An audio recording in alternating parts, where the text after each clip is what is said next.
एकादशी व्रत की उस दिव्य कथा को सुनेंगे जिसे सुनने मात्र जीवन की सारी गरीबी स्वयं मिट जाएगी। दोस्तों, आगे बढ़ने से पहले एक छोटी परंतु बहुत जरूरी बात कहनी है।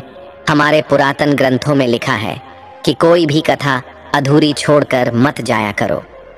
अधूरी बात मन में संशय और भ्रम छोड़ देती है।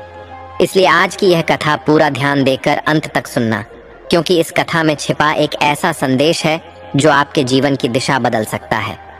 अब ध्यान लगाकर सुनिए। यह है देवउठनी एकादशी व्रत की एक दिव्य कथा, जिसे सुनने के बाद जीवन में गरीबी का भय कभी नहीं रहेगा। माधवी एक छोटे से गांव की लड़की थी। उसके घर में माँ, पिता और एक छोटा सा भाई था। घर बहुत साधारण था। सुबह उठकर काम, शाम को लौटा और वहीं दिनचर्या। खेत कभी भरते नहीं थे। कुछ भी कर लो, खर्च पूरे नहीं होते। गांव के लोग कहते किस्मत खराब है, और कुछ लोग तो कहते कर्म सही नहीं है। माधवी ने भी यह सब सुना, पर उसने हार मानी नहीं। वह रोज प्रातः जाग कर भगवान के नाम का जप करती। उसके छोटे से घर की एक छोटी सी तुलसी की माला थी। माधवी उस तुलसी को भगवान का रूप मानती थी। एक साल गांव में कठिन समय आ गया। सूखा नहीं था, पर फसल कम हुई। बाजार में दाल सब्जी महंगी हो गई। अनेक घरों में रोशनी कम हो गई। माधवी के पिता ने खेत पर ज्यादा मेहनत की, पर हालत वहीं रहे। एक दिन शाम को जब घर में रोटी बची खुची थी, माधवी के दिल में एक आवाज आई, देवउठनी एकादशी निकट है, इस बार पूरे मन से व्रत रखो। माधवी ने सोचा, मैं क्या करूं, हमारे पास क्या है? लेकिन उसने ठान लिया कि भक्ति में कमी नहीं आने देगी। उसने अपने घर में जो भी थोड़ा सा अन्न बचा था, उसे भगवान को अर्पण करके व्रत रखने का निश्चय किया। व्रत से पहले माधवी ने गांव के पुजारी से जाकर खूब बातें की। पुजारी ने कहा, देवउठनी एकादशी पर अगर श्रद्धा से तुलसी की सेवा करो, भगवान का नाम लेकर दाल चावल दान करोगे, घर में समृद्धि आएगी। माधवी ने मन में सोचा, अगर भगवान ने यह मार्ग दिया है तो हमें कम से कम यह अवसर तो आज जमाना चाहिए। उसने रात दिन भगवान का स्मरण बढ़ा दिया। घर की हर छोटी छोटी चीज को सफाई से रखने लगी। उसने अपने पिता की थकी हुई आंखों में आशा की किरण ढूंढी। व्रत का दिन आया। सुबह से पहले ही माधवी ने स्नान किया। उसने तुलसी के पौधे की माला सावधानी से बदली। फिर उसने थोड़े से चावल, दाल और एक मीठा सा पकवान तैयार किया जो उसके घर में बचा था।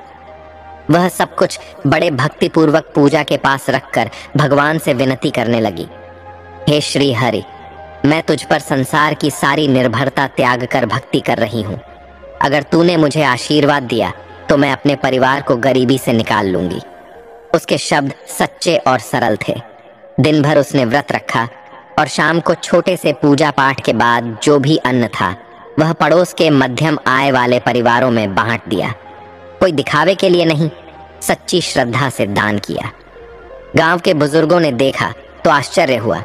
एक गरीब लड़की जो खुद कुछ भी मांगने की स्थिति में नहीं थी, उसने अपने पास जो था वह बांट दिया। किसी ने कहा, माधवी पागल है। किसी ने कहा, यह पराक्रम है।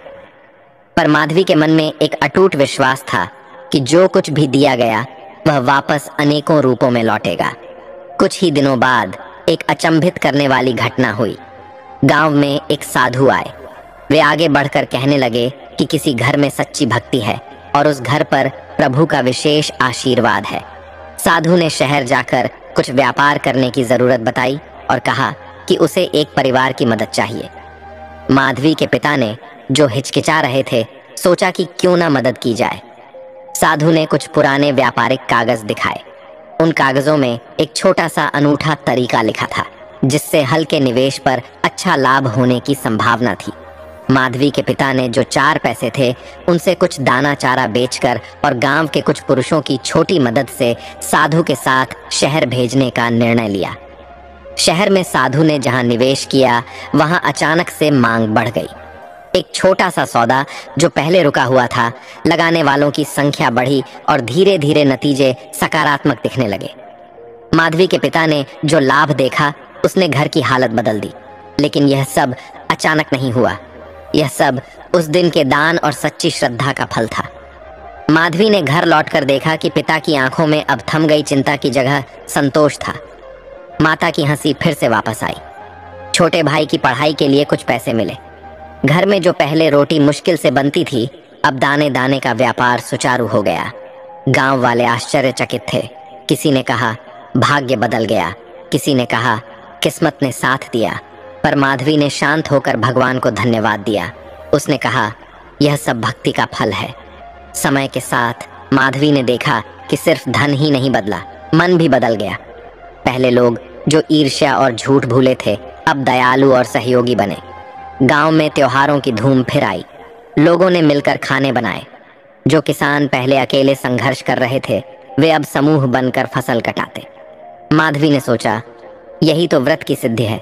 जब भगवान को मानकर सच्चे दिल से कुछ दिया जाता है तो न केवल दान देने वाले का भला होता है, बल्कि समाज भी बदलता है। 1 साल बाद देवउठनी की एकादशी फिर आई। इस बार माधवी ने और भी सज धज कर पूजा की। उसने ठान लिया कि अगली बार वह और अधिक लोगों की मदद करेगी। उसने गांव के गरीब बच्चों के लिए एक छोटी सी पाठशाला शुरू की। उसने अपने घर की छोटी सी बचत से पुस्तकें खरीदी और बच्चों को पढ़ाना शुरू किया। गांव वालों ने भी मिलकर सहयोग दिया। अब गांव के बच्चे पढ़ने लगे और भविष्य की राह खुलने लगी। ये सब देखकर एक पड़ोसी ने माधवी से पूछा, तुम्हें क्या मिला? क्या यह सब सचमुच व्रत के कारण हुआ? माधवी मुस्कुराई और बोली, व्रत कोई जाल नहीं है। व्रत वह साधन है जो मन को निर्मल करता है। जब मन निर्मल होता है तो कर्म सुधरते हैं, और जब कर्म सुधारते हैं तो फल अवश्य आता है। हमने व्रत रखा, परंतु साथ में हमने ईमानदारी, मेहनत और परोपकार भी किया। भगवान ने हमारा मार्गदर्शन किया। दोस्तों, इस कथा का असली सबक यही है। देवउठनी एकादशी केवल उपवास नहीं है, यह एक अवसर है अपने मन को तपाने का, अपने वचनों और कर्मों को शुद्ध करने का, और जरूरतमंदों को साथ लेकर चलने का। यदि आप सच्चे मन से तुलसी की सेवा करोगे, नवरात्रि में, एकादशी पर या किसी भी पुण्य दिन पर जो कुछ भी देता है उसे बिना दिखावे के दोगे तो प्रभु की करुणा अवश्य मिलेगी। कई लोगों का मानना है कि व्रत रखने से सिर्फ धन आता है, परंतु असल बात यह है कि व्रत इंसान को दयालु बनाता है। दयालुता से समाज बदलता है। समाज बदल